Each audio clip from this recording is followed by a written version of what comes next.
Good evening, everyone. Welcome here in Spa-Francorchamps. We are in Belgium, and for tonight's round, I'll be your voice, and I'm Cristian Romano here for you all. I'll be your voice for the next hour and a half or so, considering the race is 60 minutes long, and the qualifying session is in 10 minutes time. But as I said, we are in Belgium. We are in one of the most beautiful tracks in Europe, as this track has an immense history that spans for 104 years. That's right, that's the track's age.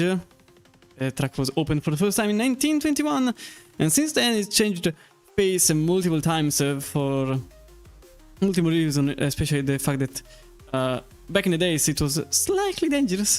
Back in 1921 the track was nearly 15 kilometers long, and then the track has been reduced in length, and by 2007 it was 7 kilometers long, with some differences from earlier versions, especially the bus stop chicane, which effectively became just a chicane 2019 and 20.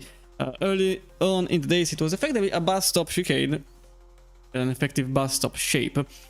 The track hosts a numerous amount of racing series, more importantly Formula 1, which is going to be in not consequential years from now on. It will be in our rotation phase, but also obviously the International GT Challenge, Intercontinental GT Challenge with the 24-hour Spa-Francorchamps, and also the FIA World Endurance Championship with the WEC taking place here for 6 hours in the middle of summer, although by its schedule at times also snowed. I remember my first Spa I saw here, my first WEC race in Spa, it was snowing for a good time, so you never know. Also, more series, 2 wheels with the FIM Endurance World Championship, the European Le Mans Series, the FFSA GT, and formerly also World Rallycross Challenge and the TCR with the WTCC2. So, in Spa, what are we looking for? Let's go into the standings, because these are the current standings in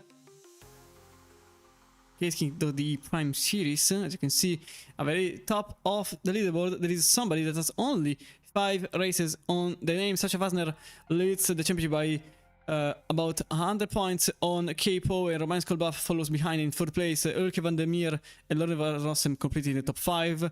Max Stevens, Dry Scott, Silverio and Delfante completing the top 10. The points that they are looking here, as I refresh the standings, are already accounting for the 2 drop rounds that are being counted for drivers. Eric Delfante is the only one that already has a deficit because of him missing too many rounds. But the other drivers are either 7, 6 or even 5 races in, but they are all accounted for the drop rounds already. So the leaderboard is effectively what it is, and a bit of a difference compared to the usual that was here. I think it's just been added last week. But as you can see, Sasha Wasner is just ahead of Capo and Romain Skolbach. Results from last time. These are the results from the Circuit de Catalunya. We had Delfante that won in his Honda in the Energy Sim Racing. Then Sasha Wasner in 2nd, and Sebastian Picano completed the podium in the BMW with Romain Skolbach and Mattia Max completed the top 5. Here are all the drivers that finished the race and that competed in the race. There's always a good chunk of drivers in our ACC League. For tonight we are expecting 47 drivers in Spa. Nothing that can be challenged here, considering the 24-hour usually hosts around 60. And also, speaking of GT cars, the entry list for both GT World Challenge Europe and America and the GT World Challenge Endurance Cup have come out, and there are a good amount of names that are of some importance. Okay, always good to see so many cars. I think it's record breaking for sprint, not for endurance. For endurance it should be 64 cars if I remember correctly. For sprint it's way less, but I can't remember the exact number. I will be completely honest on that. This is a prized championship as always. thanks to all of our partners in the LFM community that are effectively helping us all here to sort of keep everything in place.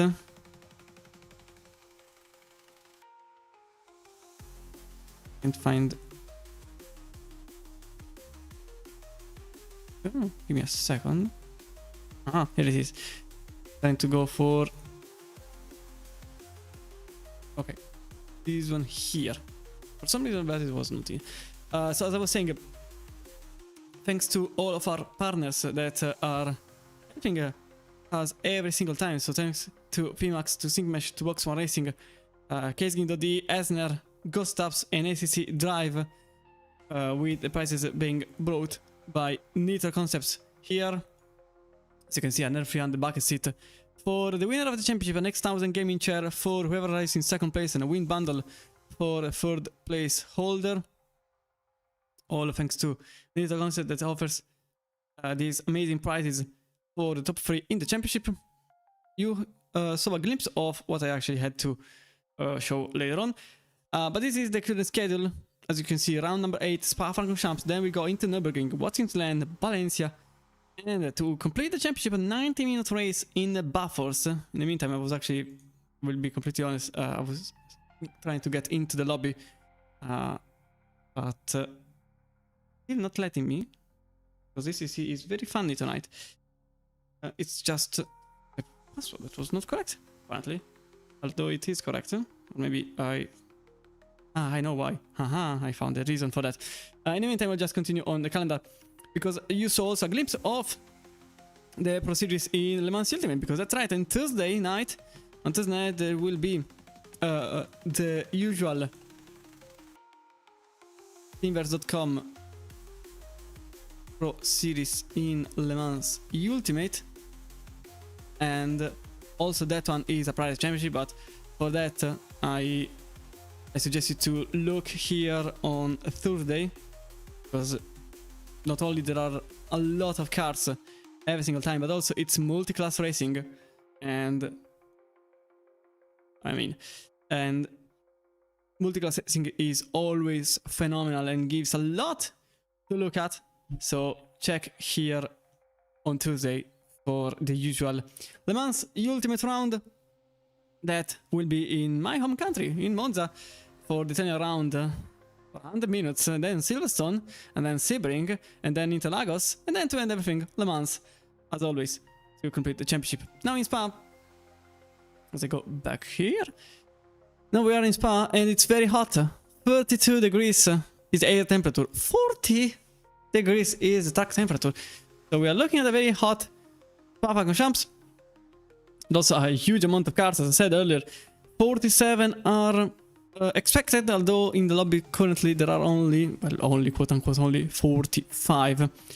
I don't really see how this can go badly, but as always, let me know in chat if everything is correct. Speaking about the audio mainly, but also about if you want to know something in particular. Also speaking of Le Mans Ultimate, every single time there are still spots available even for that series, because that is it's without any secret that's what LFM is going to put some effort in, considering that Le Mans Ultimate took the Tuesday spot. So if you want to start racing in the Le Mans Ultimate series, maybe not for this season in particular, considering we are already into the 8th round, but for the next one, you can not only bump up your sport rating in the game, but also ramp up your own elo in LFM by participating to the daily races that are taking place every single time in the LFM community. So if you're interested in that, sign up, and you will be thrown into a game in which your only job is to arrive at the finish line. I think for once I'm actually early, because I am actually surprised that the qualifying session is not on yet, but that's to be expected considering Spa's length. Lap time here is in qualifying around 2 minutes and 16. In the race, we are looking at the 17 to 18. Back in the days, there were people making 15s, but this was also a bit Bob skewed, to be fair. Bob, which remember here in LFM is LFM proprietary, so there is a different BOP from the usual Kunos BOP. Also, speaking of ACC, I remind you all that there are special events in both Le Mans Ultimate and in ACC. There are the seasonal special events that are taking place. Basically, there is the same one as there are the same ones that are taking place in real life. Just need to find the exact calendar, which okay, here it is. So, for example, in April, so in a month time, there will be the Paul Ricard event, 6-hour race for the GT3s, 1 hour for the GT4s, and 1 hour for the Lambo Super Trofeo in ACC, whilst in Le Mans Ultimate, where is it? Here it is. In March, there is the 9.5 hour race in Qatar, and then Imola and Barcelona in April, respectively for WEC and the LMS. So be sure to check it out. Obviously, the admission will be opened in due time. Now the qualifying session has started. I just need to put everything in place, which is not really too bad. And also, important news, check on Thursday, because on Thursday there will be a new HUD package, in which you will see some more information. And now it's just a surprise, but it's going to be a new HUD package, this edition for Thursday. But here we are with the usual HUD, with the tower on the left, and the game that is not being shown. Here it is. Okay, everything works, which is something that usually doesn't happen. So it's a bit of a rare thing, this one here. Now though, I need to check on here. The first car on track is currently number 21, another Robinson in the McLaren. As you can see from the minimap, the cars on track right now for the 15 minutes qualifying round. But here we are with the number 21 on the Robinson in the Fusion Racing. Just behind Lorenzo Rossem in the Lauro Racing. I'm quite sure that's Unicorn Racing. For some reasons, it's not being picked up. Then Jay Stevens behind in the Stratton Motorsport. Now that I look at it, I think I reduced the graphics for a thing. I didn't. Everything is on ultra. Okay. What do I have ventilating? Yeah.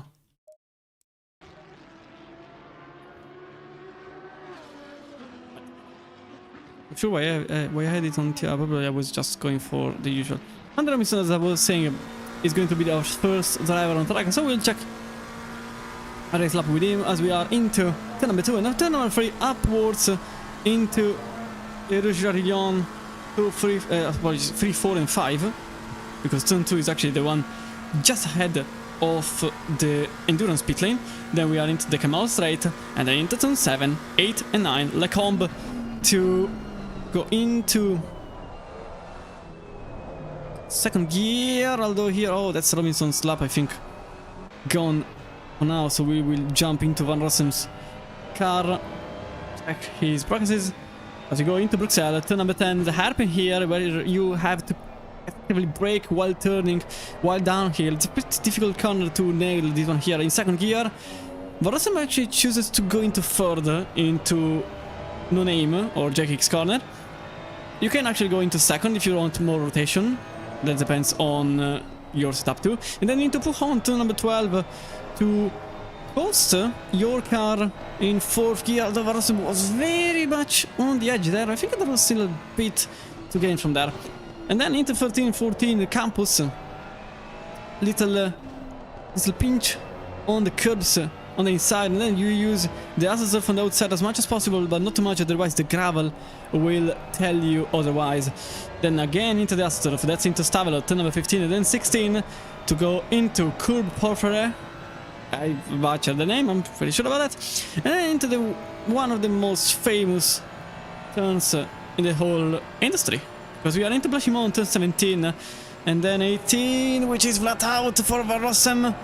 It's not usual to go into flat out. Well, in qualifying it's a bit easier than into race pace, but still it's quite a feat because not everybody is able to do so.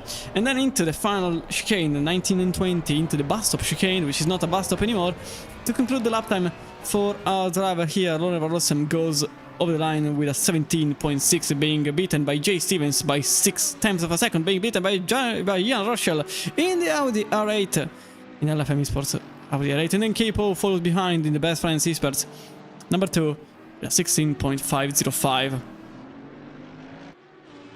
For now we have our pole sitter. Romain Colbaf goes in with McLaren in 4th place, car number 10, and then somebody else put a lap time in. That was Anthony Chan with Sasha Fasner in the Mustang. Mustang number 4. 6th place right now, 16.9.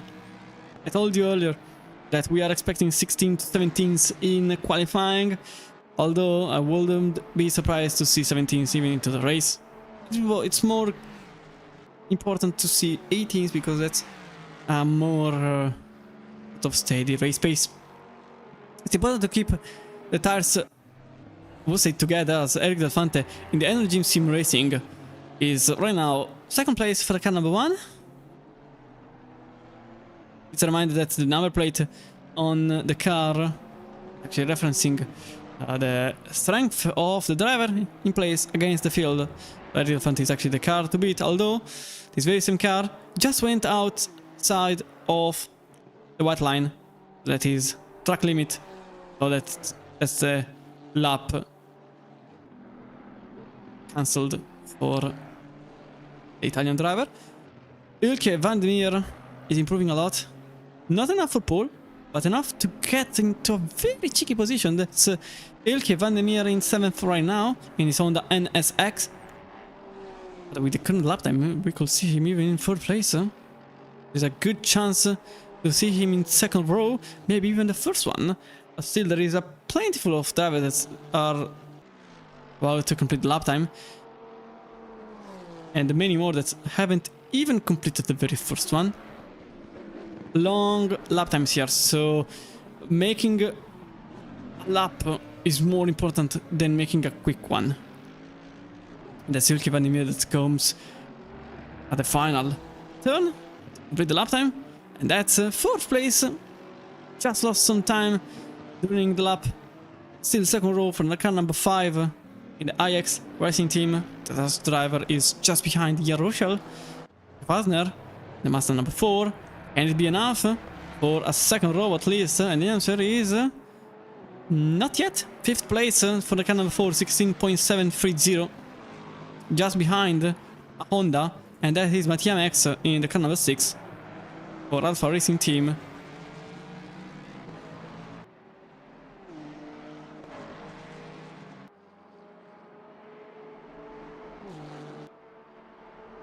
We get rid of the FXA. I'm just used to using the FXAA, but probably it's a bit better to use Temporal.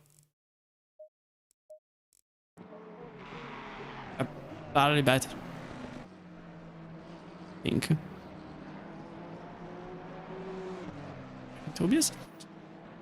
I was saying Mattia Max now in next place. Eric Del Fante back to the very same corner as earlier, but this time he remains within the track limits. And it's a purple lap for the Italian driver. Earlier on he put together a 17.8, but that was completely irrelevant. Then he went off track. Fante right now, second place, could be ahead of the field by the end of 7 kilometers long racetrack. 7 kilometers and 4 meters. To be exact. As Ilya Ivanik right now in the car number 26th place for Ivanik. Good fit. And K-Po about to complete the lap. Also, Po with a purple lap. So we could see someone setting a challenge for Delfante. The car number 2 goes across the line. As Jan Ruschel actually sets a purple lap that has to be beaten, but K-Po arrives instantly to steal the very top of leaderboard with Elefante behind that does the same by 40 milliseconds only. Set himself the very lead of the grid. Right now, 5 minutes to go, and it's already a very good lap for the top 3, I will say. Michael Buff follows in 4th with a 16.6.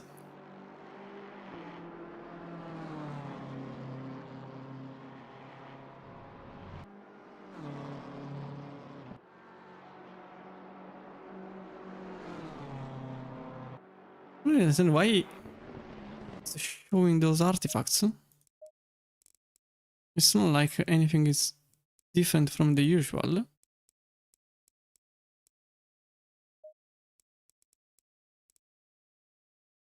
I don't need FSR. I understand what's changed. Let me try this one.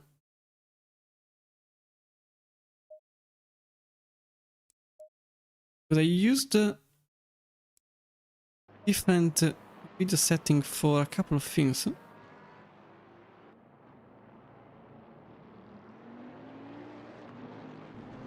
I was just testing thing with the liveries later on, and I really forgot to set it back to what it was. It's still showing. Not really sure.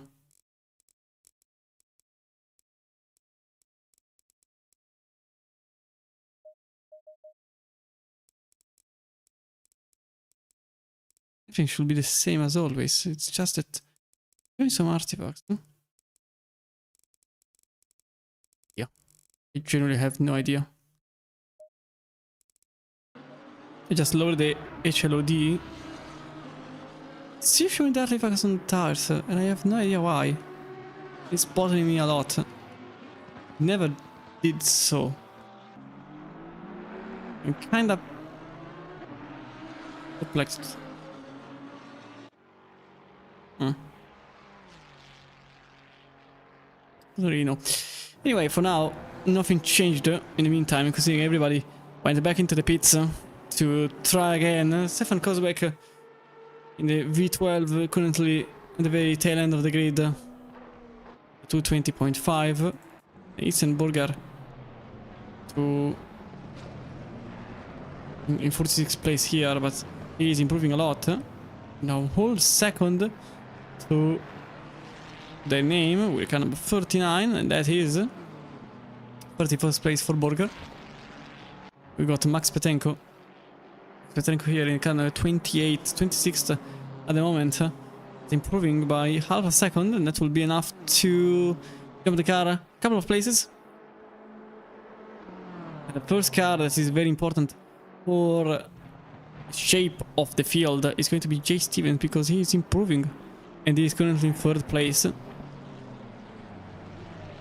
And Jay Stevens only needs 2 attempts to set the car in the lead. So very much expected an improvement for that car. In the meantime, we got Petrenko in 19th place. As Jay Stevens, oh no, that's a car in front of him, just in his lead lap. I just don't understand which car it is, but it needs that Aston Martin to go away to complete the lap. That's Van der Her in the car number 19, 33rd place, but in Blanchimont, the two can't pass together.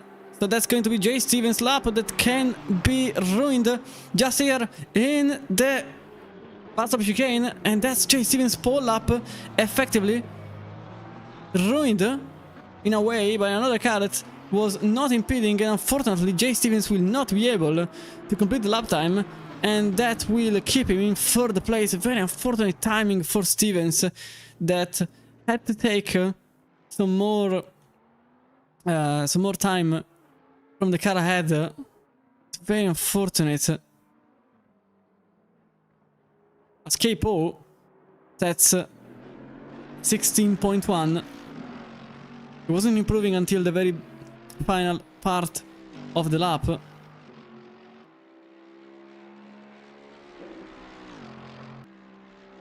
now the bar is slightly higher in the 40 seconds that remain in the session plus the lap currently inbound. Jay Stevens is the first one to take the flag effectively, in a way, in the top 5. As Sasha Fasner is the second one in the top 10. We've got Andrew Robinson that jumped in 16th place.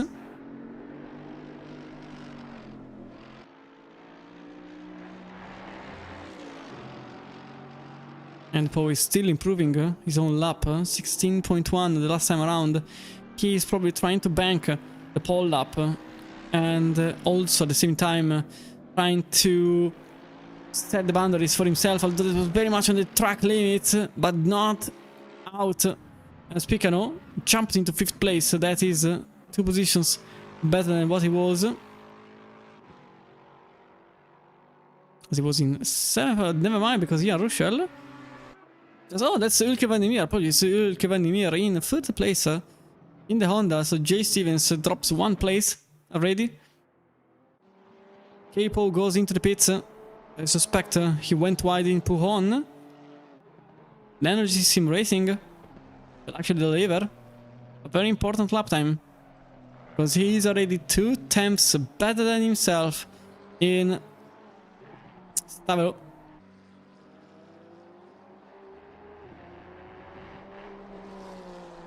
Now into final sector for the Energy Sim Racing.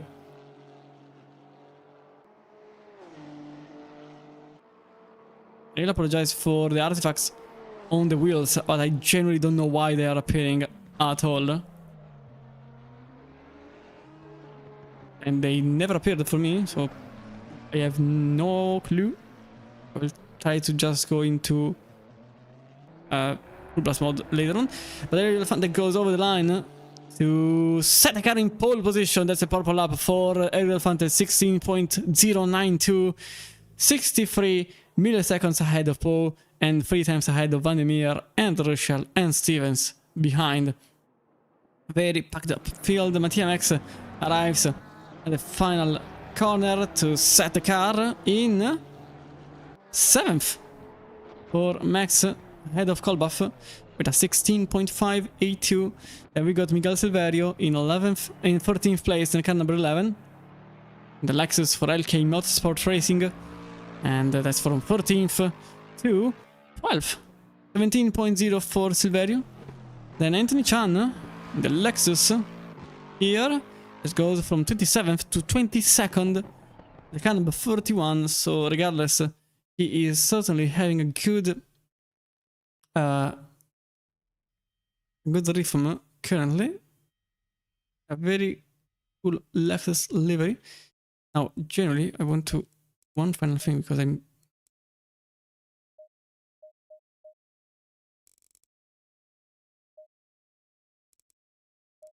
okay, maybe it worked. I have no idea. I just set everything on ultra and hoping for the best.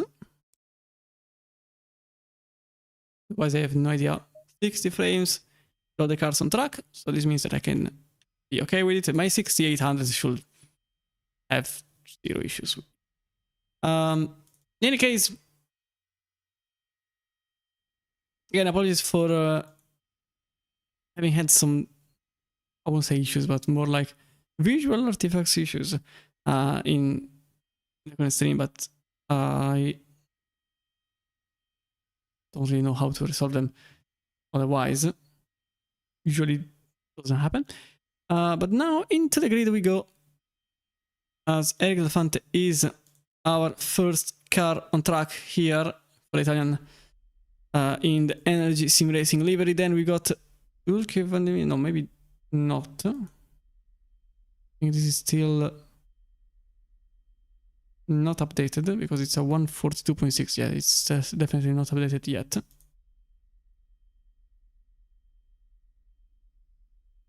No, it's not updated yet. Okay.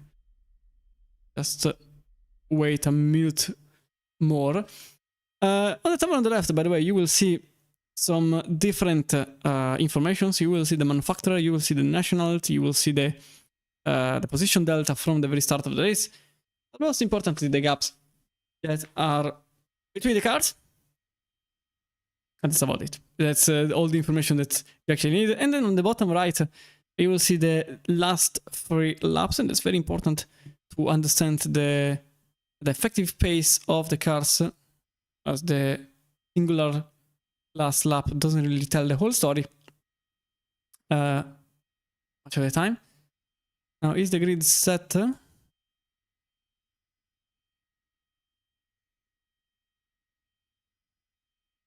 a 142, so no. A final refresh will make the job.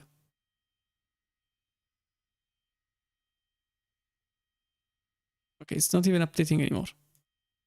Okay, so this is completely useless at this point.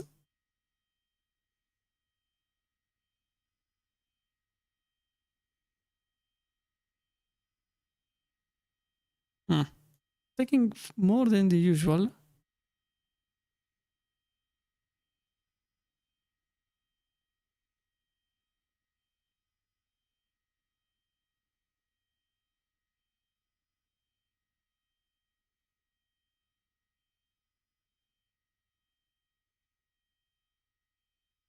Trying to see if your updates. So the answer is no, so I will do bits of old school style at this point. Eric Delfante will start in pole position behind K. Po in the car number 2. Completed the first row. Then Ulke van der Meer, 3rd place for the car number 5. Ian Ruschel to start in 4th in the Audi R8. From what I could see, it's the only Audi R8 in the field. Jay Stevens in the Lamborghini Huracan Evo 2. That's 5th place for Stevens, with Picano following in 6th place. When TMX will start in 7th with Romain Skolbaf to complete row number 4. Sasha Fasner in the Mustang number 4 with Ilya Ivanik in 10th place. Dimitro Takachenko in 11th, number 33. And then Miguel Siberio, 12th place for the car number 11. Michael Woshi, that's 13th for the Lexus number 12, with Loren Van Rossem in 13th place. Mikael Kuzmelizik, it's another Lexus, but this one is in 15th place. Donat Dom will start in 16th place. Andre Robinson in the Fusion Racing McLaren number 21, and Daniele Modica in the car number 16 McLaren for Tempo Esports. Wayne Ferreira, that's Player One Racing number 25, and Max Patrenko to complete the top 20 in the Heart of Racing BMW. Mitchell Dijkstra in the Orange Lion 17 McLaren, ahead of Anthony Chan with his beautiful old school Japanese livery for the Lexus RCA F31. Matteo Zanella in 23rd place with Willy Habold in 24th. Ignace Ostraskas will start in the number 40, not 46, in 25th place, and then 26th place for the number 35 Aston Martin Tarangnagi on the wheel. Jens Pludeman, Apex Predator Sim Racing number 15 in 27th only. Bit of a difficult qualifying session for him. And then Javi Garcia in the Moonblack Racing Team will start in 28th. Diego De Marco, Dopamine Racing Team, 29th place, and 30th place for Mario Hoffman in the Colorworks Racing Team. This Porsche is, as always, very, very cool. Anders Bergs in the Speed and Power, that's 32nd for the car number 32, and Sven Dreher in the car number 19, 34th place for the Aston Martin. Paul Lozada will start in 34th place, and Patrick Welling in 35th place. Michel Lepechu Will destroy this, sorry. In 36th place. Igor Shitenko in 37th. Ace car number 36. Odd enough, 0.36. Niklas Brühl, 30th place for the car number 37 Ferrari, and then 39th place for the car number 38 David Suzuki. 40th place for Mikael Zapek, WM Racing. John Dave will start in 44th place. Itzen Borger, 39 Ferrari in 42nd place. Daniele Clodi, number 43 in 43rd place. Jonathan Meyer in the car number 41 BMW. Jakob Schumacher, 45th place. Petr Parker in 46th, and to complete the field, the V12 Vantage with Stefan Kozubek on the racing wheel. Again, I'm really sorry that the usual qualifying grid didn't show up. I just don't know why. At this point, I completely give up. And look at that, the wheel artifacts are not showing anymore. So probably something was not working properly. I wonder what. I certainly don't know.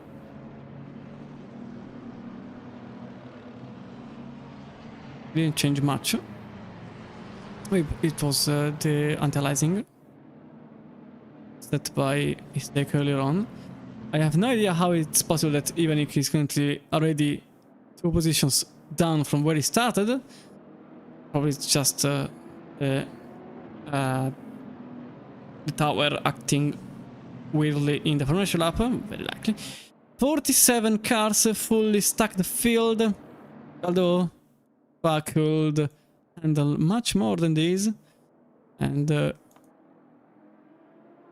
it's really important also in the 24-hour races. Hope all of you will have a good hour from now on.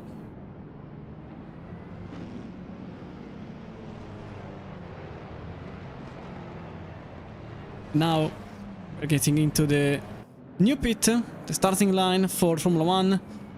But here the old, or rather the endurance pit, is being used as the start, not the finish. The finish is still here where usually everything starts. We still need to go after La Source. It's a very interesting situation, this one here.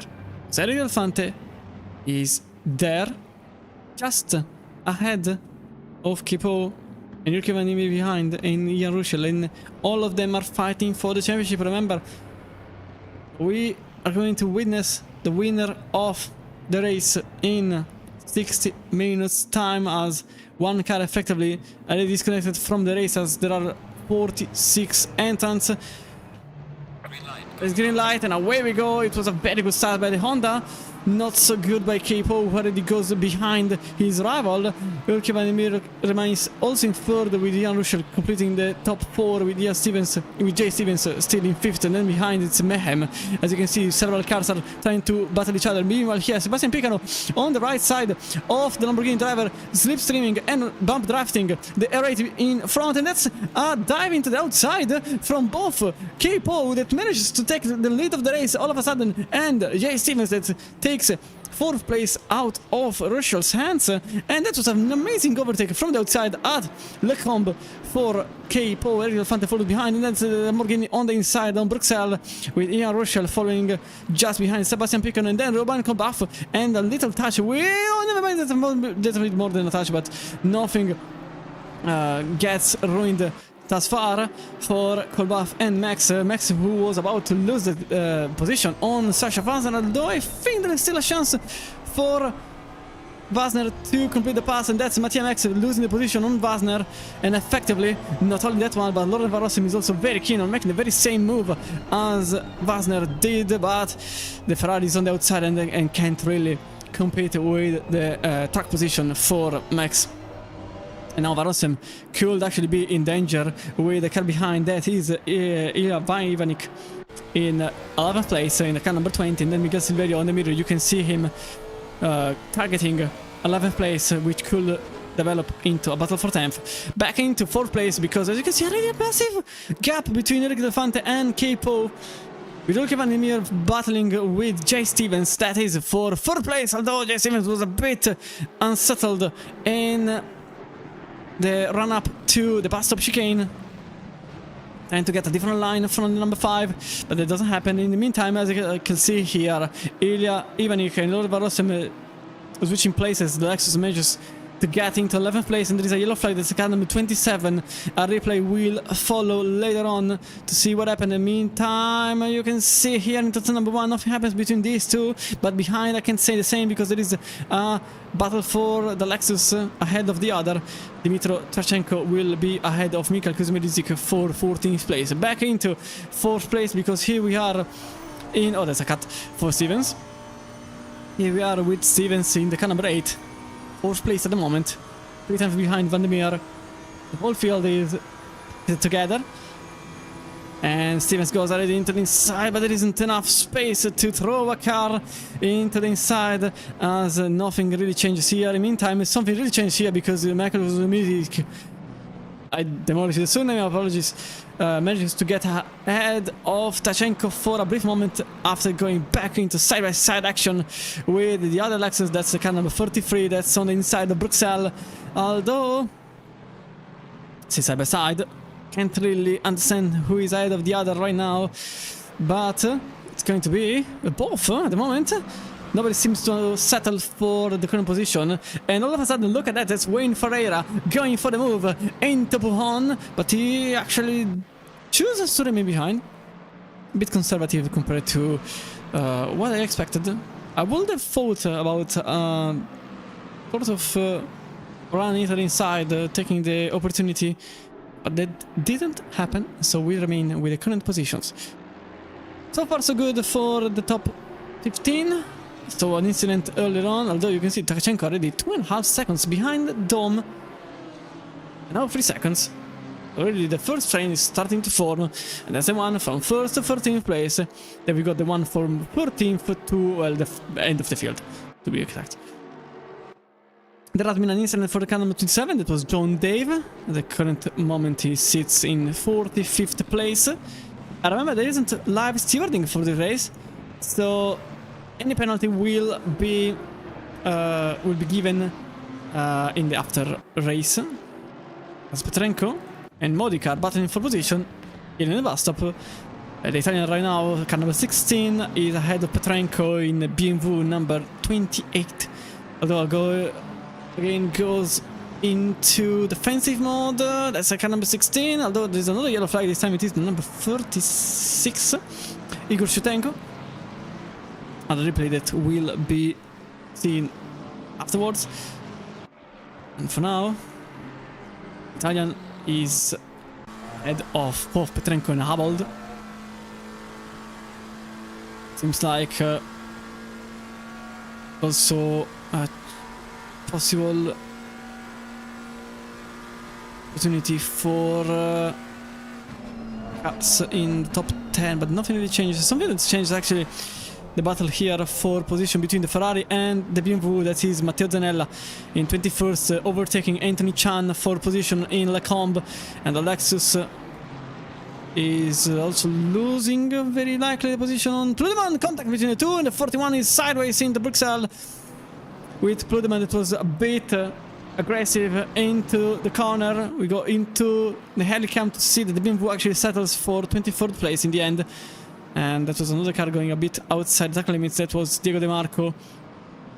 In the meantime, Pludeman gets overtaken with a little bit of contact by Mitchell Dijkstra in the Apex Auto Sim Racing number 15. That's Jens Pludeman, and Mitchell Dijkstra overtakes in the Orange Lion. On the outside he is right now, so effectively the overtake goes into flames and burns into ashes immediately after I mention it. In the same time, that's Ferenc Nagy about to lose the position on Diego De Marco, but at the same time he defends well on the Italian driver, and behind them Mario Hoffman gains the position on Paul Lusada for 27th place.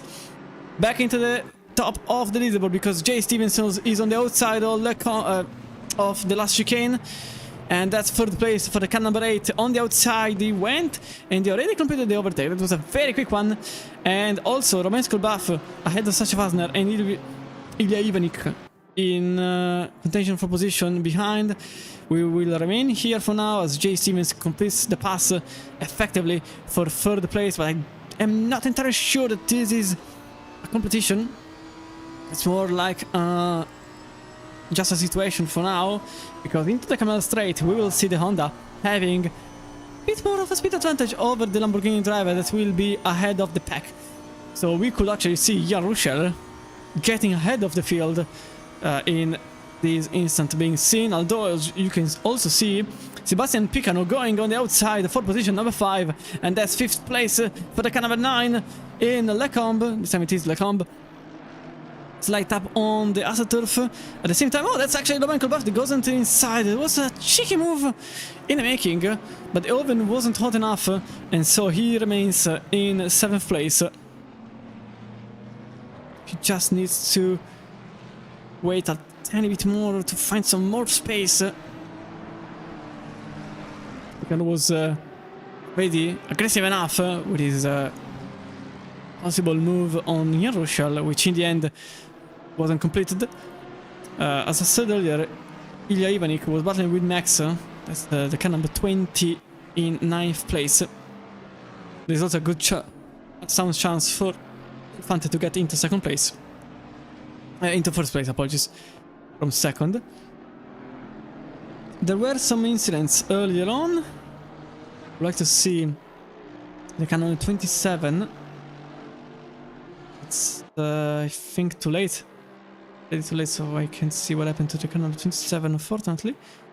And then there was the one with the car number 36. One should be available. As a matter of fact, it is, but this is the battle for the lead, so I will wait a tiny bit. Because here it is, the Italian driver that could get ahead of the entire field. In the meantime, also behind. Multiple battles ongoing. Not a great moment to put a replay on, probably. And also Van Rossem and Miguel Silverio, contact between the two for 11th place. Here we are with the top 2. Already is 2.5 seconds ahead of the rest of the field. A lap for the 2, 17.1 for Poe, 16.9 for Del Fante.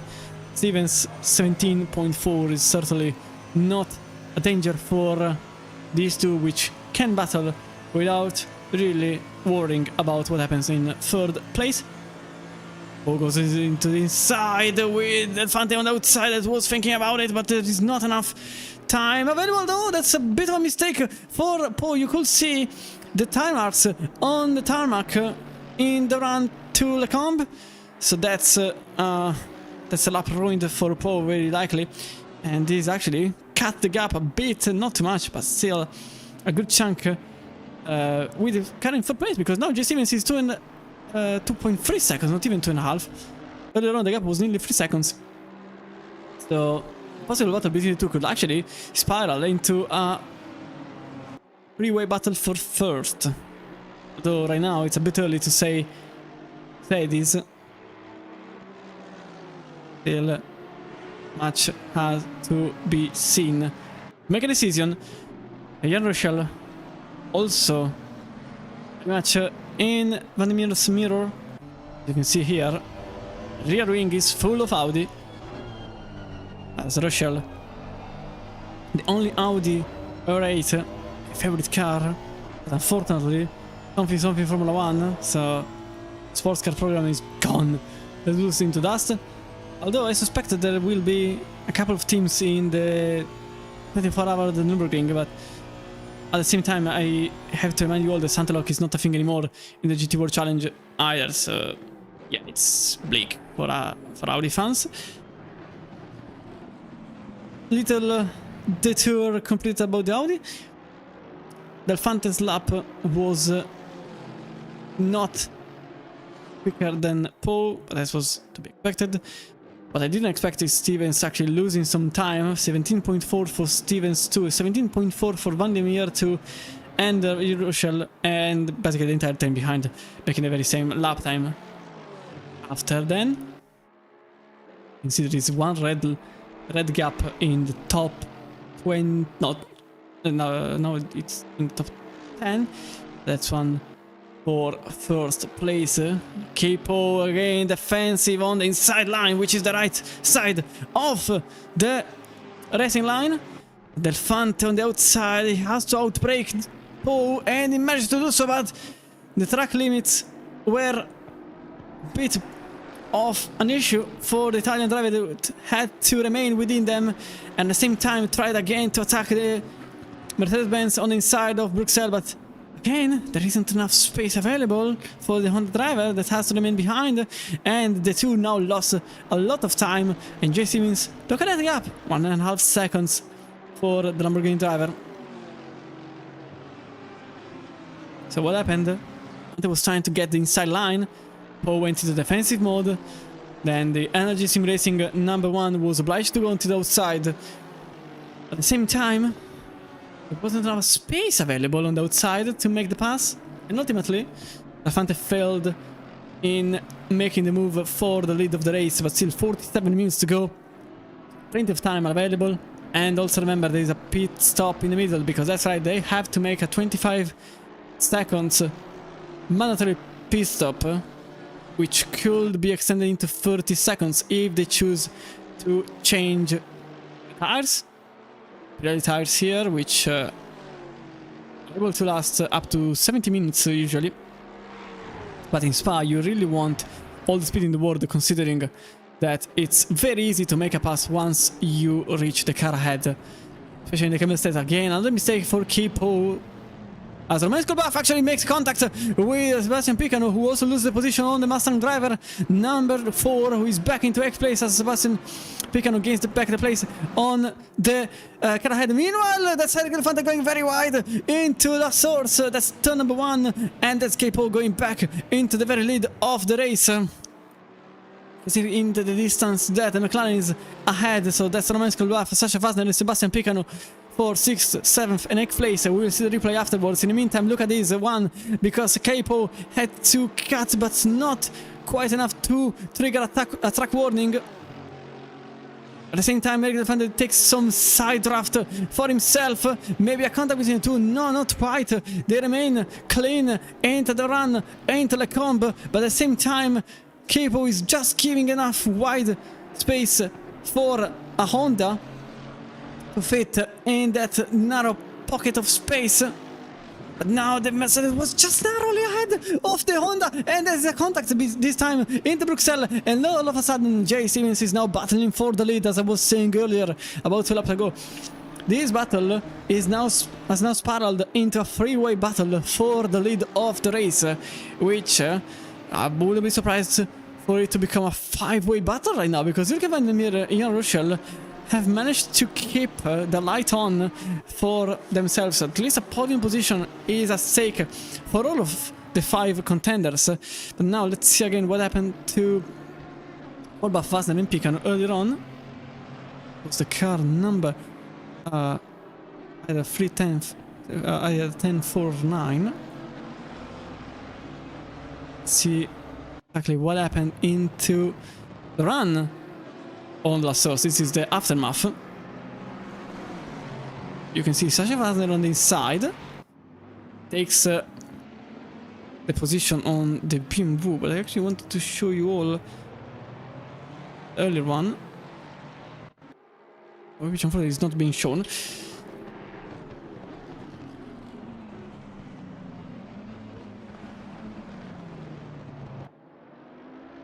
Actually, this one here, it was into Lecombe, into the chicane. I keep on switching Lecombe and the chicane, so you can see Picano behind the Audi R8 that goes, actually brakes perfectly. It's a McLaren that actually overshoots itself to then make contact with the BMW M4. Nothing changed here, luckily. Although Romain Skolbach is still here battling with all of them. There is still Sebastian Picano in the middle of the battle for position number 8, and that's Ivanik going across Radiglione with Eric Elefante that goes for the very same move as earlier. The number 2 on the inside, the number 1 on the outside. Can it work the third time? And actually, maybe it will work. No, never mind. Because number one is back into... Oh, this time into the gravel! And this is actually Jay Stevens goes into second place. Elephant a bit too aggressive with himself. He goes into the gravel, loses some time, loses the position. It's now Jay Stevens battling for the lead of the race all of a sudden. I will be honest. Fante said the very same move thrice. And at that point, Capo was a bit used to know what to do in that situation. Meanwhile, you can see Mattiavex throwing himself into the inside line to avoid Miguel Silverio jumping one place. That's for 10th place in the field. Lorenzo Rossum completes this train. Right now, into campus. The Lexus is on the outside. Could it be possible for Silverio to get a position on the car number 6, which actually leaves a good chunk of space for the Lexus to play with, but this same Lexus wasn't able to pick up the position. So it remains where it is right now. In the meantime, Mikhail Kuzmerizik is now in 14th place after... I think it was something else entirely. Jay Stevens battling for the lead right now. He goes into the outside. And again, nothing happens. With the two cars that keep their positions. Romain Kolbaf actually overtakes the Mustang driver, and that is Sasha Wasner in the car number 4. Contact with the two of them, and Sebastian Picano jumps into 7th place back again. The car number 9 that clearly wants back 6th place, although the Mustang goes into the inside a bit. Oh, no, that's a bit too much for the Mustang driver that hits the McLaren into the side. And that's Sasha Wasner that gains 6th place in a bit of an unconventional way, and Sebastian Picano that follows behind. He remains in 7th place, but he gains the position on the McLaren driver at the very least. It's still not over, so Romain Kolbaf and the Slipstream could still make it a battle for position.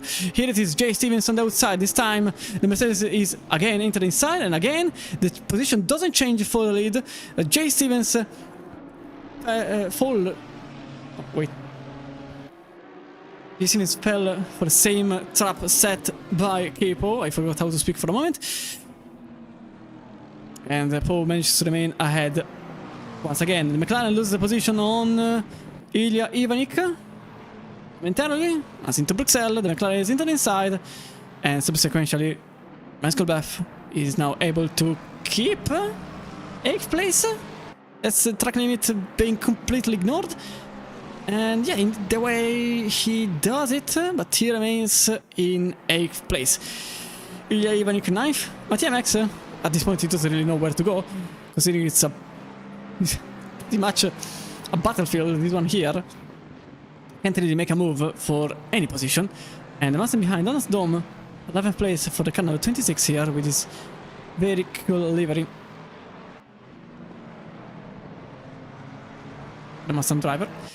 Ian Rochelle is now battling for a 4th place, which with this rhythm could actually develop very easily into a battle for the win if the cards are placed in a good manner for him. As Ilya Ivanik overtakes once again Romain Kolbaf side by side into Blanchimont, with the McLaren still ahead of the Lexus, and behind them Mattia Max. That's the Unicorn Racing Ferrari that nearly crashes into the McLaren and the Honda, apologies. And that's actually the Mustang that goes into the pits. That's Donald Storm, the very first car that sets on the pit limiter. Sebastian Picano still behind the car number 4. Sasha Wasner is looking behind more than forward. That's apologies. BMW number 9 and for 6th place. Oddly enough, this time around I don't think anything will happen at the top of the field. And say the same here. Bump draft for Sasha Wasner. So Picano decides to remain behind and to actually bump draft the car ahead to gain back the time on Ian Rochelle. It's very clever for Picano. He wants to get away from Kolbaf as much as possible, and at the same time try to gain some time on the cars ahead. You never know how much you need. And so he chooses to remain behind. Okay. Oh, let's go off. Oh, and it's a crash between the Ferrari of Unicorn Racing and Romain Skolbaf that goes back into the racing number. The Unicorn Racing number 7 is now with some huge damage on the front of the car. That was the car number 10 incident for Romain Skolbaf. Let's see what happened right now. So this is the battle for position with Ilya Ivanik on the inside of Bruxelles. Was there a contact?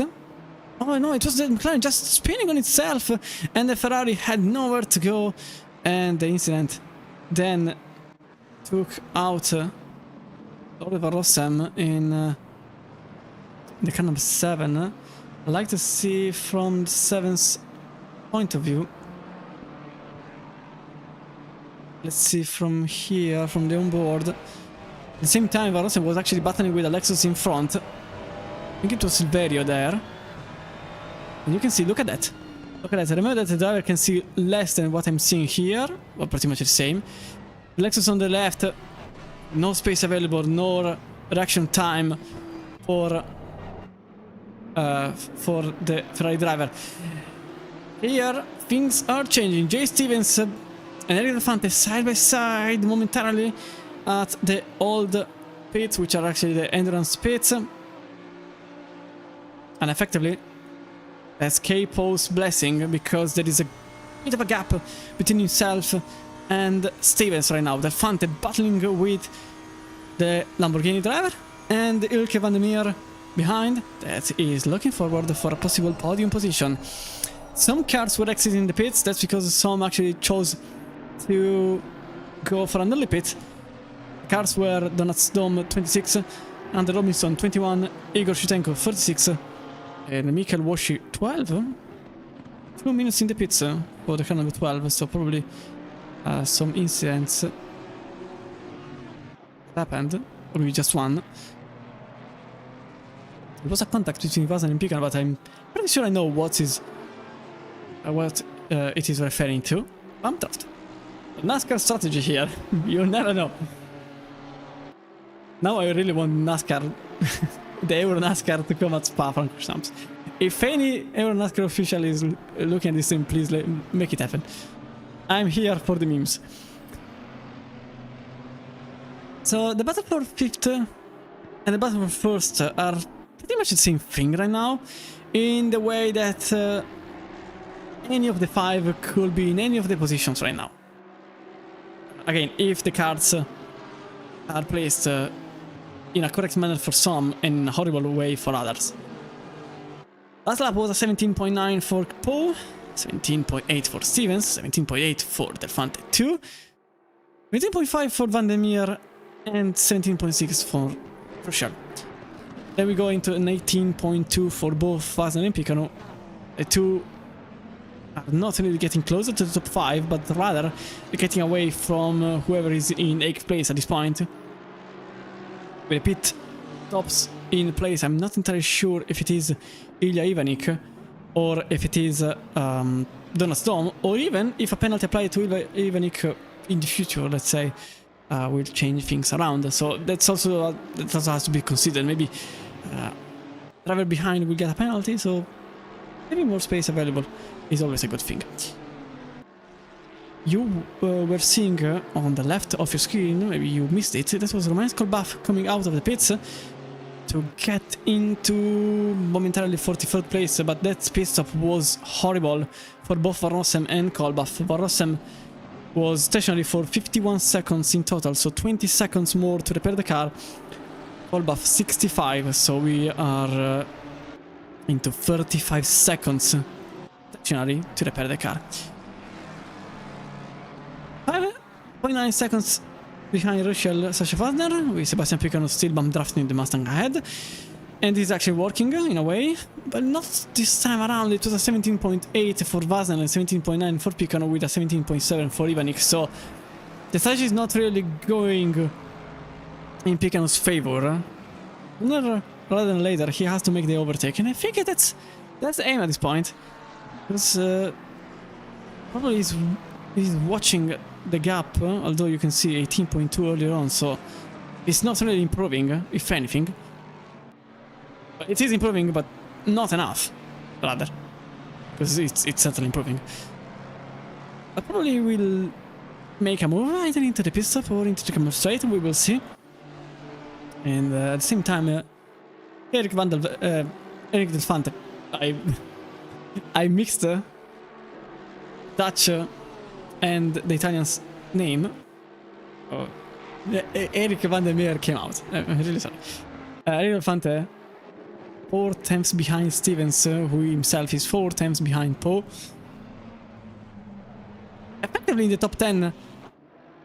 This is the closest fight right now. The German ahead of the Swiss. The Italian completed the podium. Into turn 1, nothing happens. It's quite clear that, technically speaking, something may happen. Miguel Silverio, Daniele Modica, and Max Petrenko are right now in the pit lane. The chunk of cars that are choosing an earlier pit stop compared to the rest. That's not the line for Del Fante. Oh, it's a track limit violation. That's after 3 track limit violations, there's a drive-through.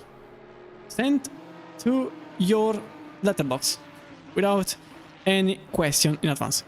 Jay Stevens, again, aggressive in the run into the comp, but yet again, he was on the outside.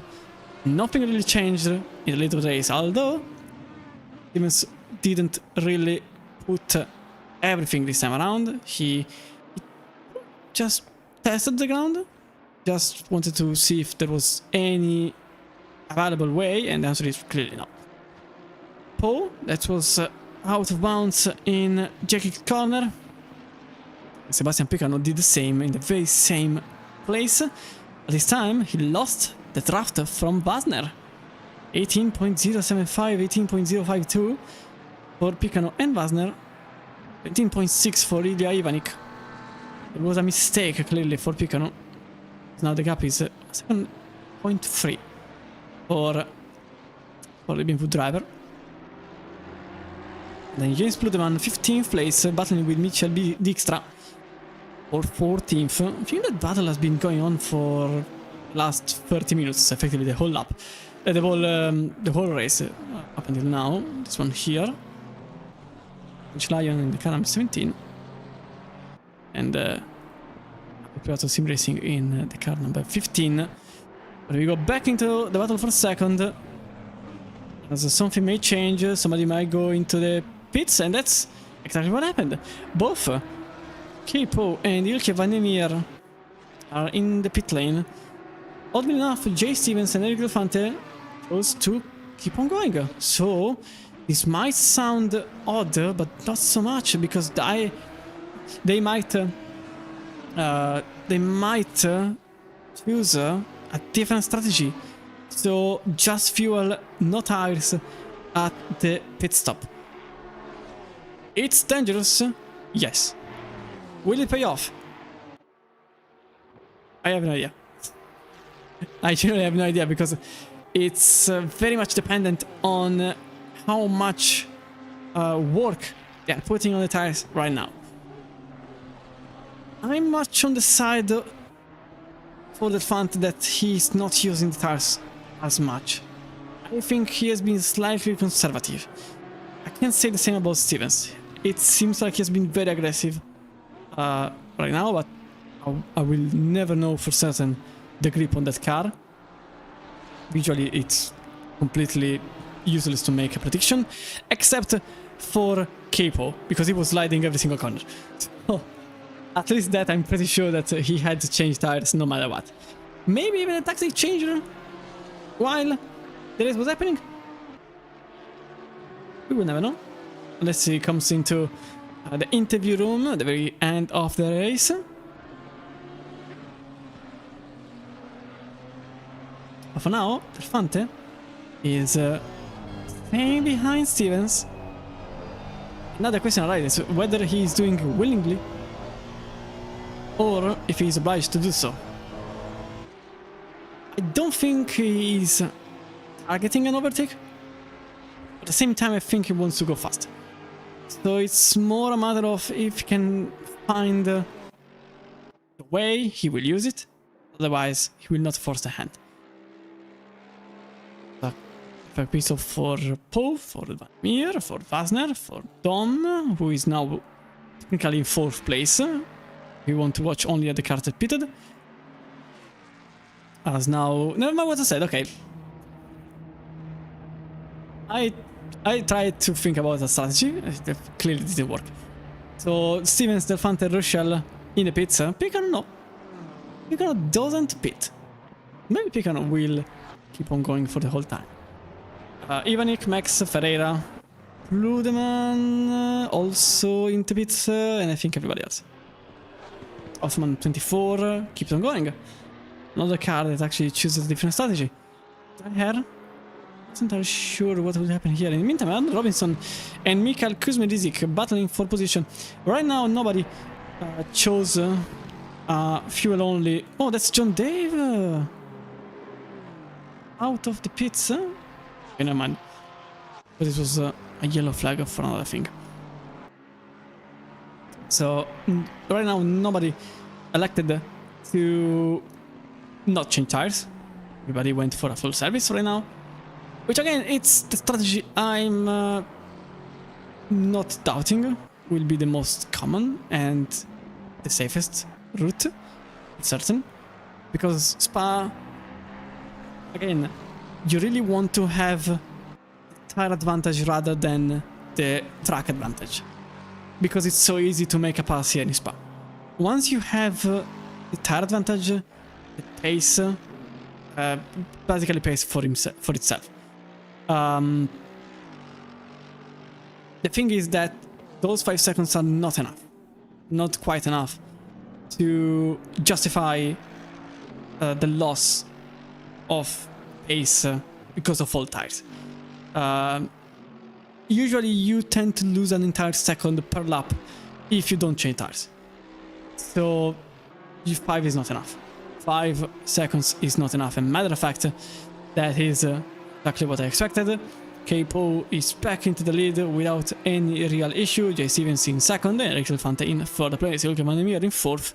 Ria Russell comes out in 5th. Ria Ivanik that will be behind in technically 6th place right now. After Picano's choosing, I have no idea exactly how this will pan out, and that's why he's pitting right now. So I should stop making predictions at this point. Mikhail Kuzmedizik into the inside line, and that's Andy Robinson being overtaken by the Lexus that's the lost abruptly the rear end of the car. For a moment I thought he was going into the barrier on the inside, but he, I would say survived, but didn't crash at least. So Kuzmedizik back into 16th place. So Picano and Hoffman into the pits. Effectively those two were the ones that I was putting my money on continuing on all tires. Probably they're not doing so.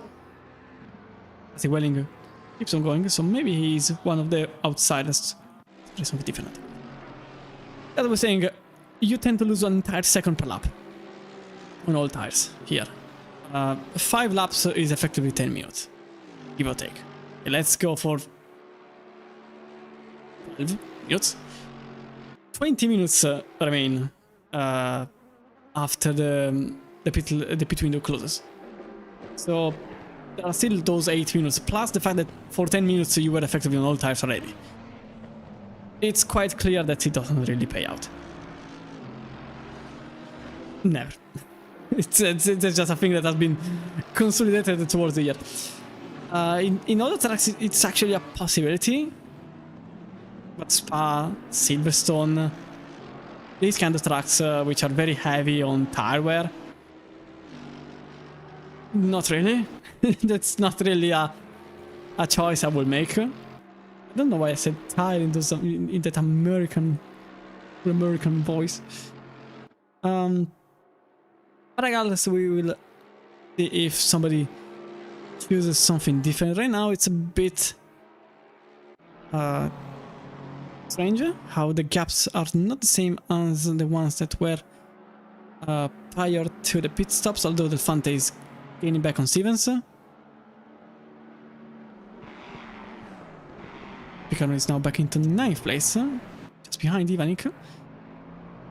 And one thing is... Oh wait! Picard managed to overtake Vasner. Just noticed. I just noticed this one here. Oh, really something went wrong in... somewhere. I don't know where. Because not in the pit stop. That's 1.9 seconds. Neither in the pit lane, 74 seconds. So I have no idea. I will be very honest, I have no idea. Probably in the outlap. It's my guess. All tires. Probably a mishap somewhere. The comb. Donut's Dome actually overtakes Sasha Vasner 4th position in Campus. That is for 10th place for the car number 26. Great race so far for Donut's Dome in the car number 26. He is in 10th right now. Remember that the car number refers to their strength. So right now, Dom is definitely overworking himself. 10th place, 2 seconds and a half behind Picano. Same time, Silverio, look at him. He might go into the outside.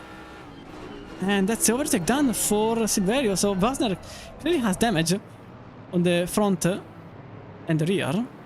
Was there a yellow flag somewhere? Huh. Number 4. I have no idea. It's clear that something happened. Yeah, because the car is damaged. For a moment I thought it was just the front, maybe because of bump draft, the rear especially, but maybe the front even. But now the pace is nowhere for Vasner, so I'm suspecting there might have been an incident for the German driver that I might have missed. Well, I certainly missed it, if it happened.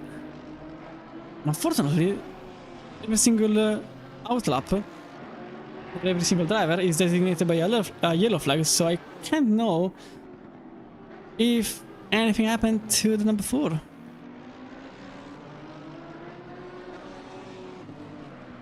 As of right now. There was also contact in the number 7 and the number 13.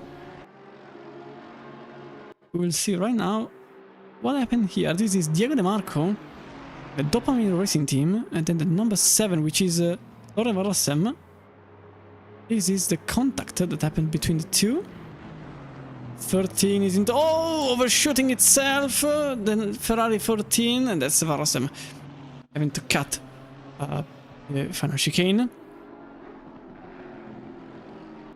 I'm trying to understand what's happening. 19.9, so yeah, definitely an incident has happened for number 4. Car is not same as I left it. Prior to the pit stops. Between those has now been closed. And effectively nobody in the end elected a no tire pit stop. Everybody took a full service, even the late entrance. So yeah, definitely Sasha Vasner had an incident. I'm really sorry, but I have no idea where and when. But something happened, clearly. 19.9, the last lap. Sergio Delfante is trying to get a position out of Stevens. This is for 2nd place. Remember, this is for 2nd place. But Stevens managed to get ahead of the Honda once again.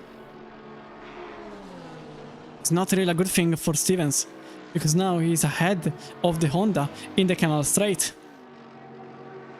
Very likely. I see something happen here. Let's go into the Honda's camera, onboard camera, which is saddening because I thought something would have happened. But the Lamborghini is just quick. It's just too quick for the Honda. So probably the Lamborghini went into a very low downforce setting, lower compared to the Honda, very likely, because it's clear that Stevens has more speed. in the straight. Or rather, it's more that the Honda doesn't have enough straight line speed compared to the rest, because it's been the same script even for key Pooh's situation, because Delphante was trying so much to get ahead of Pooh, he didn't get ahead of him. Maybe Delphante elected to put a click or two more on the rear to have some more stability in the corners, maybe aiming for an effective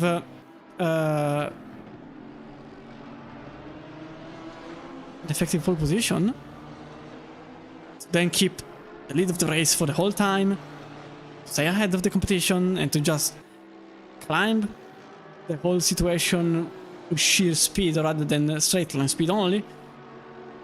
Clearly, tactic is not working, if this was a tactic in place. Right now, Delphante remains in third, Russell still in fifth, and then there is a huge battle here for 12th place. Leander Robinson getting targeted by Max Petrenko, Wayne Ferreira, and Willie Howell for 12th place. As you can see, inside the number 21, Max Petrenko in the BMW 28. Contact between the two. Petrenko, which started 7 positions down in 20th place. And Willie Hubble also overtakes the Lexus. Meanwhile, this is again battle for position. I'd like to give some more coverage to the battle behind. This is also for the podium. We will see the result of this one. And again, Delphante is unable to make a move for position. Wayne Ferreira here managed to get back in 14th place. And number 25.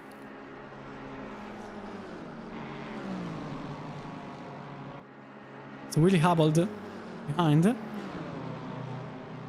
And he make it through.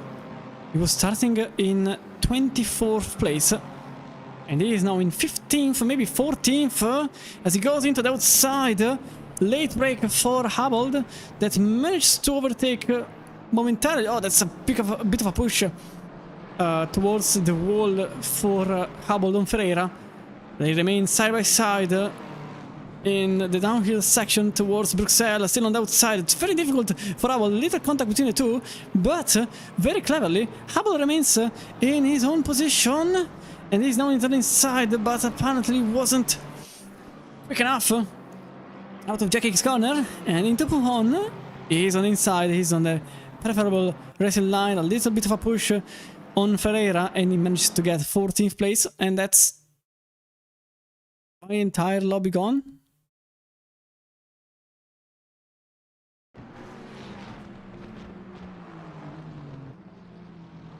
Okay. Something clearly happened. I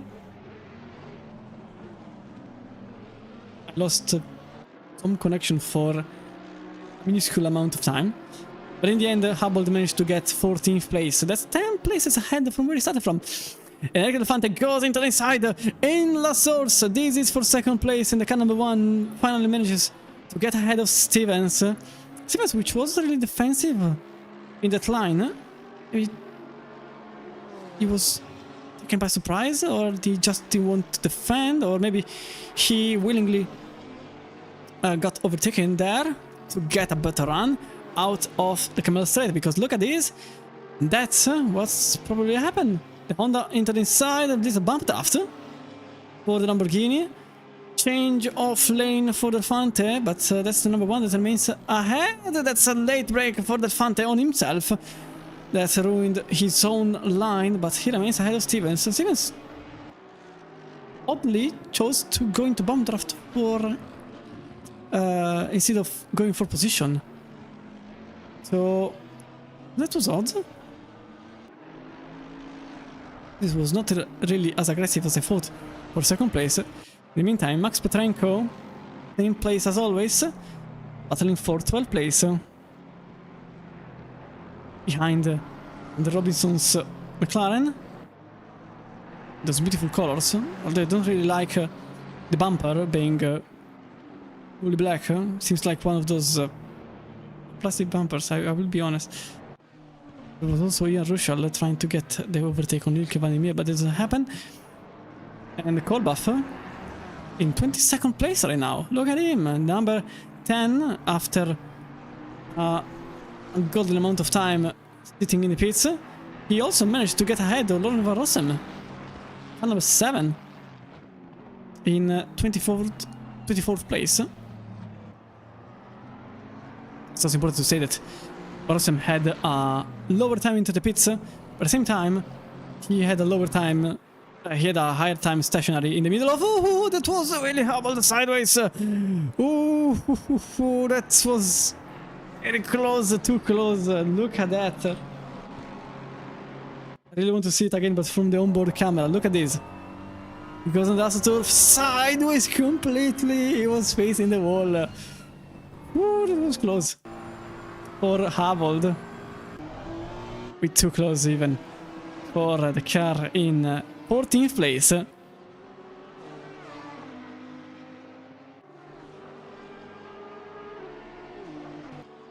Now the situation important here is for 4th place because Ilke Van der Meer 18.5 for both Rushall and Van der Meer in the last lap. You can see also the hammer time 17.4, 0.3.5 for Van der Meer, 0.3, 0.4.5 for Rushall. So nothing is really changing here, but Silverio was slow. Odd. Or just take Leon. Win Ferreira behind the BMW number 22. This is for 14th place. Willie Hubble defends the inside line. And Ferreira remains behind at the moment into Lecombe. With 11 minutes to go. Still laps remain for the race. 25, so even for Ferreira, quite a good race. And there have been a good chunk of cars that are sort of out of place, I will say. Ivanik, number 20, 6th place. Dom, 26, 9th place. Robinson, 21, 12th place. Then Petrenko, 28 in 14th. Then Hubble, 22 and 25 for Ferreira. And Chan, 31. But obviously, if many in the meantime, Suzuki taking Ada for 26th place. If many cars are in a sort of odd place, compared to the usual, there are some that are actually out of place in a not so good manner, such as Wasner 10th place, number 4, or Rossem 24th after the incident earlier on. Speaking of Wasner, it's quite clear that something has happened because the car is damaged and slow. And unfortunately, Wasner is in 11th place right now. I'm really curious about what happened to Wasner because clearly there's been a huge shunt into the barrier somewhere. Wasner, you see the lap time is 1.5, 2 seconds slower than what he is able to do. Oh, whatever happened, he detrimental enough to ruin his entire race. It's a contact between Chan and Pludeman. Some of the cars that are out of place in midway are there obviously because of incidents. We got, for example, Mattia Max. The car number 6 has had 2 pit stops.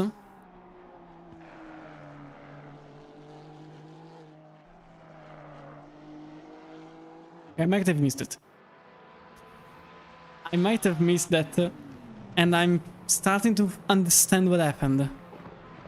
So after the race, instantly after the race, I will throw in the replay to see exactly what happened, because I'm starting to think it was an incident between Sasha Fasner in 11th place and Mattia Max all the way down in 44th place. 2 laps down. But I didn't see any incident. It was quite Maybe it happened during the pit stop phase. In that case, it was impossible to me to say it. Maybe because everyone is with yellow flags when you come out of the pits. Here in Spa, especially. And I was given me a very defensive for a moment, but then back into the usual racing line. As the Dutch driver doesn't really leave much available for Rochelle. 17.3, 17.4, no, 17.6, 17.6. So effectively they are copycatting each other. Not much difference between the two. At this point, I wonder if they are trying to maybe work together to get first place, or simply Vladimir is quicker in the straight line, and Rochelle can't really get closer enough to afford a move in one of the corners in the track. Petrenko very close to Robinson. 18.7 last lap for Robinson. 19.4, so the two were battling this time around, but it's very clear that these two might see a change. As Chan didn't overtake Rudeman, it's just a tower acting up. And Hoffman this time, here this one is happening. Matteo Zanella overtakes Mario Hoffman for 19th place. The Colorworks Racing team number 24 down one place, but back ahead of Ferrari. With Hoffman on the outside, takes back 19th place, with Zanella cutting quite evidently the run upwards in Rouge-Radillon.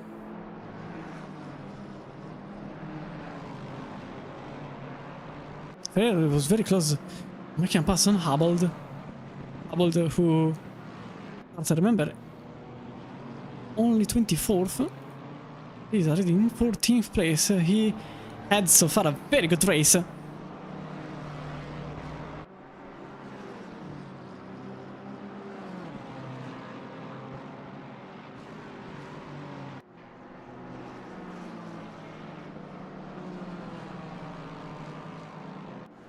I wonder if these two will be able to eventually get closer to the two ahead, because it's 2 seconds.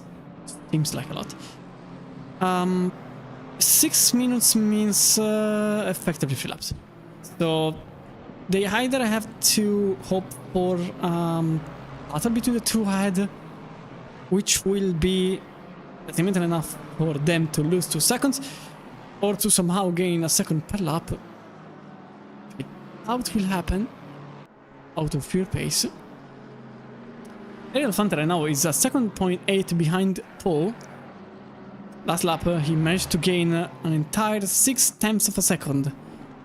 Right now, just enough to get behind him at the end of the race. Now, Spluterman, this time the overtake happens between the two. Spluterman manages to overtake Anthony Chan for position number 16. And let's see the overtake. Maybe. And definitely do that. Go for a quick replay from the helicam. Was very much behind. Into the bus stop he goes. He throws himself very late on the brakes, but very correct. He was on the correct marks, so he managed to get position number 16. Low, it's music, so probably a mistake there. And Ferreira, it goes on the outside, but this time this could be the overtake for 14th place, as the Lexus was slightly better positioned compared to the BMW, which effectively loses the position 14 and goes into 15th place, when Ferreira gains 1 place for number 25 Lexus. At the same time, Mitchell Dijkstra overtook Anthony Chan for 17th place. And Oliver Rossem still behind Patrick, apologies, Sven Dreher in the car number 7. As these two have been one after the other for a huge amount of time. And then Andre Robinson, who is about to lose the position on Max Petrenko alongside him into Campus. The number 28 gets a very good run and manages to get the position number 12, so that's Max Petrenko, 12th place for The car that was starting in 20th place. Very good run for now. But the Heart of Racing BMW has effectively 2 laps remain. And look at that gap from Poe for Del Fonte. 1.3 seconds. 8 tenths again gained on the last lap for Del Fonte. Effectively, he is getting closer and closer, but will he be able to get close enough by the end of the race? Because effectively, with the current rhythm, he will be exactly at 0.0 seconds at the line, but he needs to make the overtake. So he has to get slightly closer, slightly a tiny bit, but he needs to do so. And even so, he will have only maybe a couple of corners to make the move. So it will be very interesting, unless, which I think happened, Poe makes a mistake. As I can see, the lap has been marked as an off-track. What happened in Lyon? I don't know, because I think it didn't happen in Lyon. I think it happened in Le Combe. I'm quite sure the lap wasn't red flagged at the very beginning of the lap, so that's on Le Combe very likely, even because the loss on time is clearly specifying for that. 7 tenths already between Del Fonte and Poe. It's 1.5 nearly, just a minute and a half ago. As you can see here, Van Rossem managed to get a position out of the hair's hands. That's for 23rd only, unfortunately, but again, that's a consequence of what happened early on in Bruxelles with Colbaf. Fortunate incident, no fault for nobody, as Poe is just narrowly ahead of Del Fonte. This is for the lead of the race, this is for the win of the race, this is for the checker flag to be taken from one of them before the other. In the meantime, there is also the battle for 4th place between Van der Meer and Ian Rochelle. And then, white flag, brought to you by Case King Doddy. Poe ahead of Eric Del Fonte, but into La Source. Can it be Poe or will it be Del Fonte? The two are side by side, very close to the wall for the Italian driver, using every single centimeter available. Poe trying to get rid of every single centimeter that is available for Del Fonte, but here on the run-up, side by side, ooh, that was a break moment for Del Fonte and Poe. Del Fonte braked less than his rival, although Del Fonte nearly went into the wall himself. And that's Poe with a run-up that takes back the lead of the race currently into Le Combe. For now, that was a bit of an overshoot for Poe in the Mercedes number 2. And the Honda number 1 has still about, I think, 4 or 5 kilometers left to make a passage for the win of the race. A very close goal for Del Fonte that lost some stability on the car into the run-up and nearly went into the wall himself, whilst Poe braked a bit more than his rival to get a better run into the Camel Straight, and I think it paid off. But there is still an important section for Del Fonte to make a move, and that is Blanchimont and consequentially the chicane. But still, nothing is to be granted, because that Jay Stevens less than a second behind the two. So any possible incident between the two may sparkle an effective three-way battle at the very final meters of the race, and that is for the win of the race. This is not for a common position, this is not for the podium only, it is for the win of the 60 minutes at Spa-Francorchamps in the 8th round of the KC Dodi Prime Series. You can see here into Blanchimont, nothing happens. Into the chicane, can Del Fonte make it into the lead of the race? Poe managed to defend the inside as much as possible, covers also the outside for a brief moment after overshooting himself into the bus stop. He goes, and that's Del Fonte on the side by side, into the line. Will it be Poe? Will it be Del Fonte? Will it be the Italian? Will it be the Mercedes? And the answer is that Del Fonte wins the race ahead of Poe, that completes the race in 2nd place. Jay Stevens completes the podium in 3rd place. Ulke van der Meer and Ian Russell to complete the top 5. Ilya Ivanik in 6th place, Sebastian Picano in 7th, Miguel Silveggi to complete the race in 8th place, with Donuts Dom that managed to get 9th place, and Michael Kuzmerizik here in 10th, car number 14. Sasha Fasner, I'm still questioning what happened here for Sasha Fasner, but I will find the replay. Max Petrenko completes in 12th, Ander Robinson 14th, just ahead of Ferreira and Habold in 15th, Trudeman 16th, Mitchell Dijkstra, Anthony Chan, Mario Hoffman, and Matteo Zanella to complete the top 20. Romansko Buffett just overtook Ferenc Nagy, 21st place. Car number 35 arriving just behind Denver Rossem. Dreher Welling in 25th. Sugi to beat in 26th place. Polosada in the Bentley ahead of Anders Berex, Diego De Marco in 29th, and Igor Shtenko in 30th place. Lepeshu in 31st, John Dave 32nd, Hunter in 33rd, Meyer 44th, Burger in 35th place. Yes, 35th place for Burger. Schumacher 46th, Kelodi in 47th, Brühl and Japek in 38th and 39th place. Kosbeck to complete in 40th place, and Parker in 31st place. Then we got Mikhail Woschki and Mattia Max 42nd and 33rd.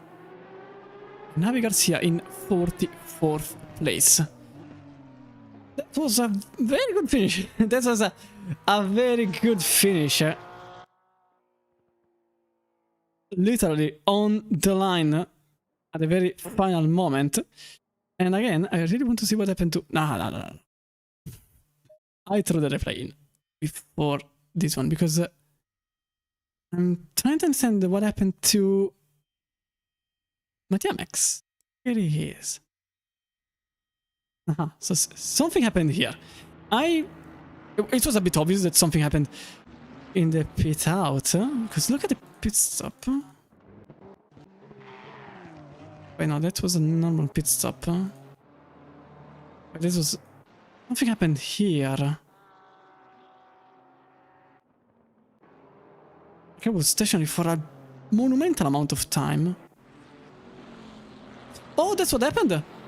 Mattia Max actually disconnected from the race for a brief moment. Oh, that's very unfortunate. That's what happened.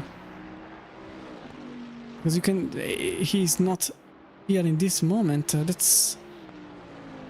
very unfortunate. And Wasner, he is already damaged. This is the second thing I'm really... Oh, that's what happened! Ooh, that's a pretty rookie mistake even. Look at here. He is into the run outside of the pits and he crashes into the wall. That's what happened. Into the bonnet. Oh, he just lost the rear. Oh, very unfortunate. Yeah, now the mystery has been solved effectively. It was an incident outside of the pits. In the end, it was a real fun. Why is I'm into the replay mode at this point? Why not doing it? Look at this. From the... I hate the cameras here. Look at this. The run at the very end. It was very close. This was the gap. This was the gap between the two. It is fun that won the race just narrowly. 63 milliseconds only between the two was the gap at the end of the race. Let's see. Okay, no. I want to see just the rundown. So, all sparkles here. This is into Blanchimont. With the Fante having a slightly better run than the Mercedes that overshoots the braking, goes slightly wide into the bus stop, with a Honda that effectively was already on the outside on the AstroTurf, but had a better exit out of there, and in the end managed to get a position and win the race for the Energy Sim Racing team. This was the Iskin.D Prime Series at Spa-Francorchamps with a final moment that was quite honestly beautiful to be seen. Techniques are obviously not yet updated because they take a bit of a while, but the Belgium results are in. You can see 63 milliseconds only between the front and pole, with Stevens in 4th place, Van der Meer that follows in 4th, Jan Ruschel in 5th, Ivanik in 6th, then Sebastian Picano 7th, Miguel Silverio, Jonas Dom, Mikael Kuzmerizik in 10th, then Vasner, then I wasn't quick enough. Every time it's quick. Then it was Max Petrenko, Andre Robinson, Wayne Ferreira, and Willie Hubble to complete the top 15. But you can see many cars managed to gain a good chunk of places. 8 for Petrenko, 9 for Hubble, it was 7 for Dom to the start of the race, 11 for Prudeman, 16th, 11 even for Hoffman in 19th, and 13th for Sugi that started in 39th place.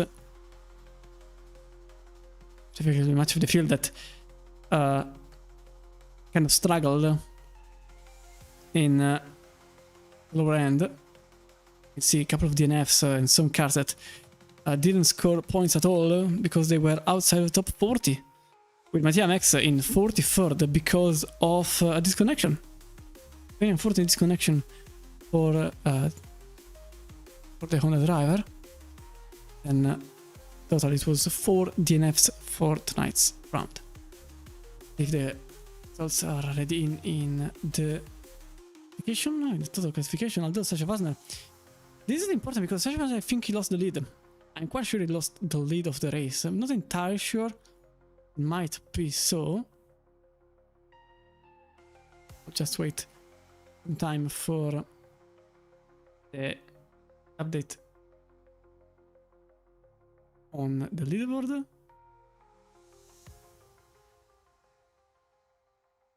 I think Simone has a slight indication on who he is rooting for.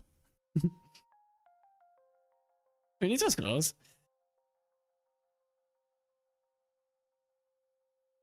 It was very close for the win. Trying to get... here it is.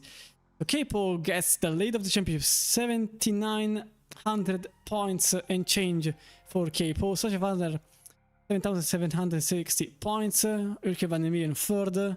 That overtakes Romain Skolbach for the podium position in the championship. J. Stevens in 5th, following.